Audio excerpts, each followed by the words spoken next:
Hey guys, it's New Name and welcome back.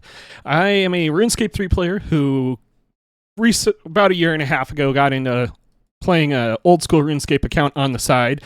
So progress on this account is super slow.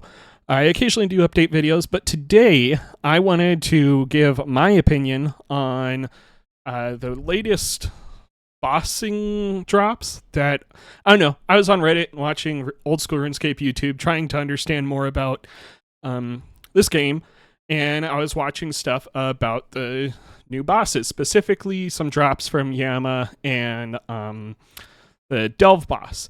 And I wanted to share my biased, granted, input on them as someone from RuneScape 3, as there's two drops in there that are actually extremely similar to things from RuneScape 3.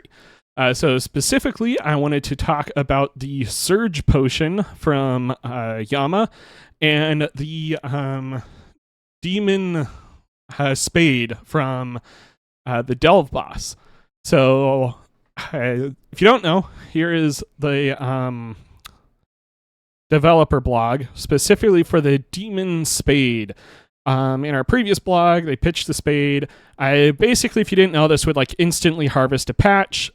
People are concerned about it being more OP than snapegrass or than trees for snapegrass and watermelon.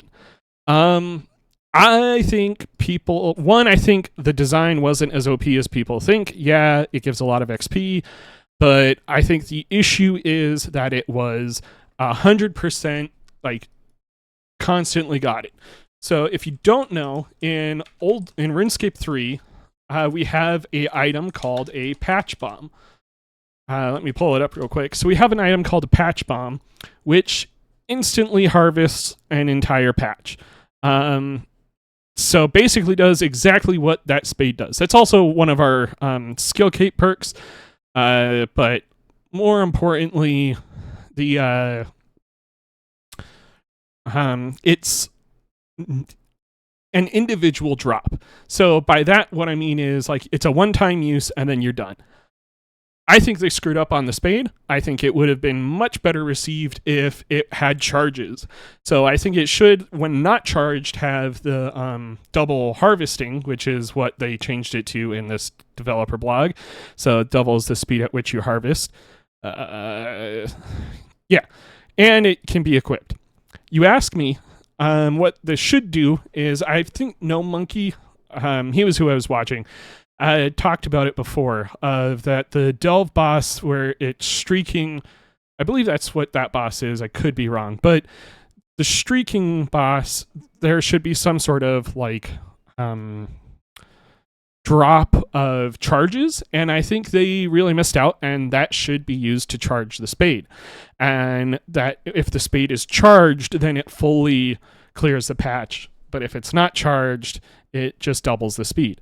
I think people overestimate how, like, yeah, that is OP, but most people are if you're doing farming, you're going to do those runs anyways. So it would just speed up your farm run, allow you to get back to stuff. And I think making it a charge or like a consumable makes it nowhere near as OP. And it works fairly decent in RuneScape 3.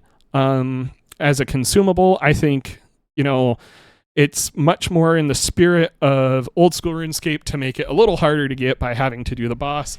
Like maybe 2 charges or 2 of the material per charge, but that's just my opinion.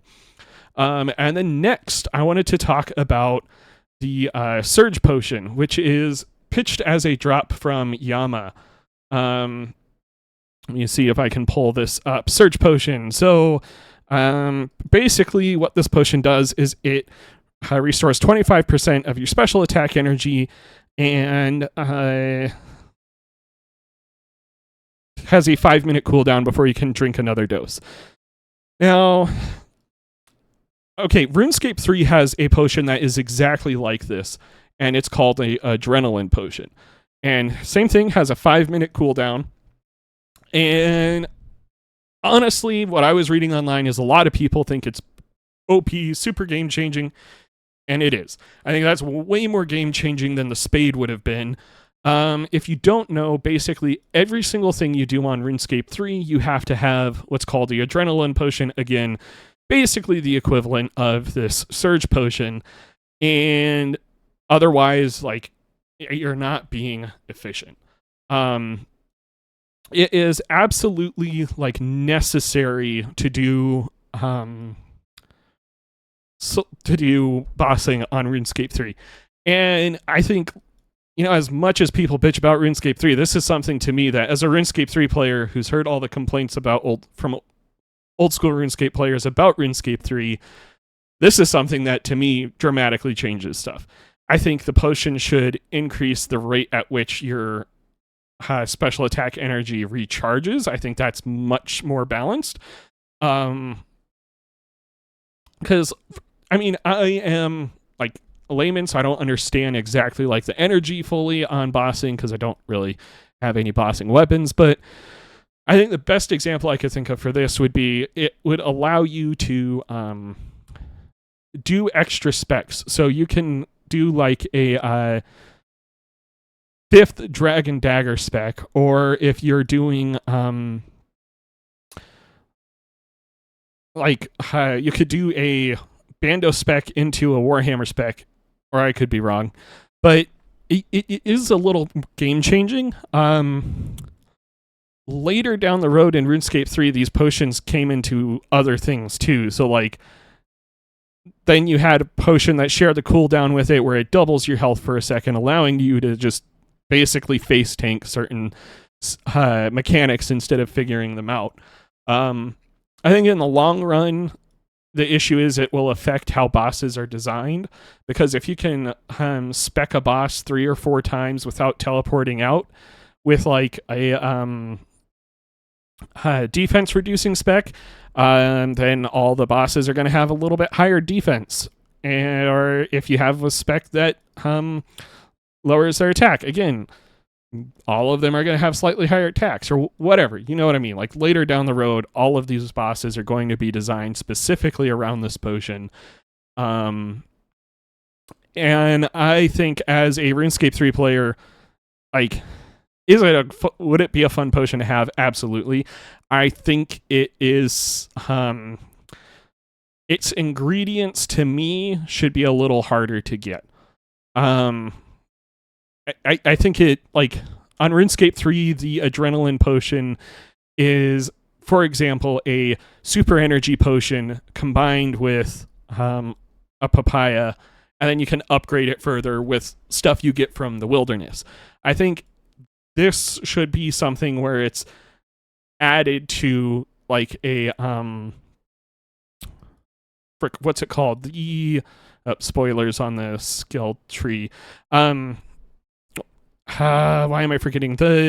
Not the super energy potions, the ones that recover your run. Wow, why am I forgetting it? You use the amethyst crystals. I know what it is. Hold on. When I finish this round, we'll pull it up. Potions. Where'd it go? I want to say it was like 77. Stamina potions. Oh my god, why did I forget that?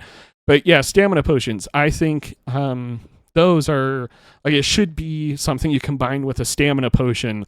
That just makes sense to me. If you're gonna, it's basically stamina related, so then it requires more input into the game if you're gonna add it. I think the other thing is, okay, RuneScape 3 went through a phase like this with the just another side comment on the Avernic treads. So RuneScape 3 went through a phase where we had things like this, where just everything was just stacked together to try to get rid of Switchscape, and it was not healthy for the game, because those single items just became, you had to have them. I think really what it should have been is, instead of combining all 3 of the boots, it should have been it gives a different effect to each boot. So, for example, to the melee boots, maybe your dragon claws hit 1 extra time. Just throwing that out there. Not saying it should. Just throwing it out there. Or, like, all with the boots, your dragon's special attacks do 1 extra hit. So your DDS hits an extra time. Your Warhammer hits an extra time. Your something like that. Something that affects melee weapons. Your range one should have been like, maybe your bolts have a certain percentage chance to hit again, or the bolts have a higher, slightly higher chance for the effect to go off, or maybe your bow has a 1 in 1,000 chance to launch 2 arrows at a time, something. Or for magic, maybe your spells from the ancient spellbook have a 1% chance to activate, 1%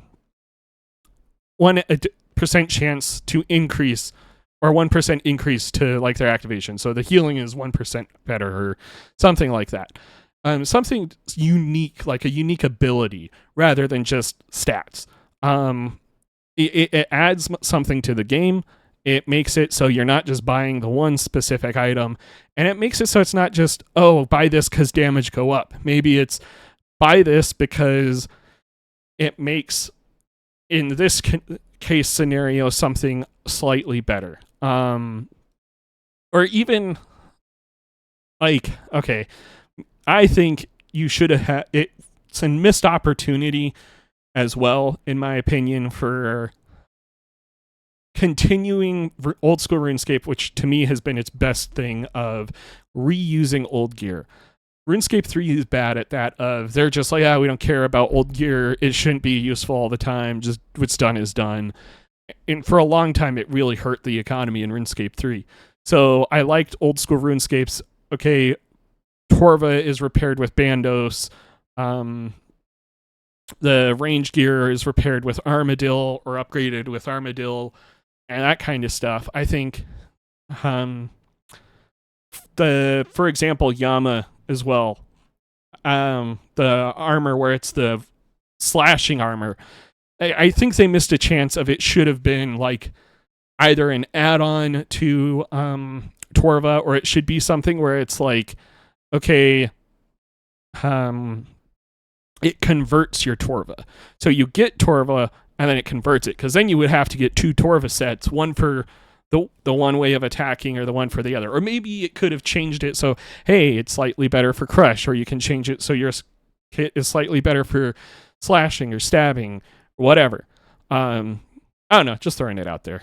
As you can tell, I am behind on my video, so I decided to make this video, which is kind of rambly. If you like this type of video, or if you like slow progress of someone just sitting back, relaxing, enjoying, discovering old school RuneScape who's played RuneScape 3, or if you're a RuneScape 3 fan, make sure to subscribe, check out my other content. I have a main account for RuneScape 3, an Iron Man account for RuneScape 3, my Iron Man account, which I'm playing on right now in the background for this video, on old school RuneScape, and I like to compare this to a lot, as someone who plays both actively.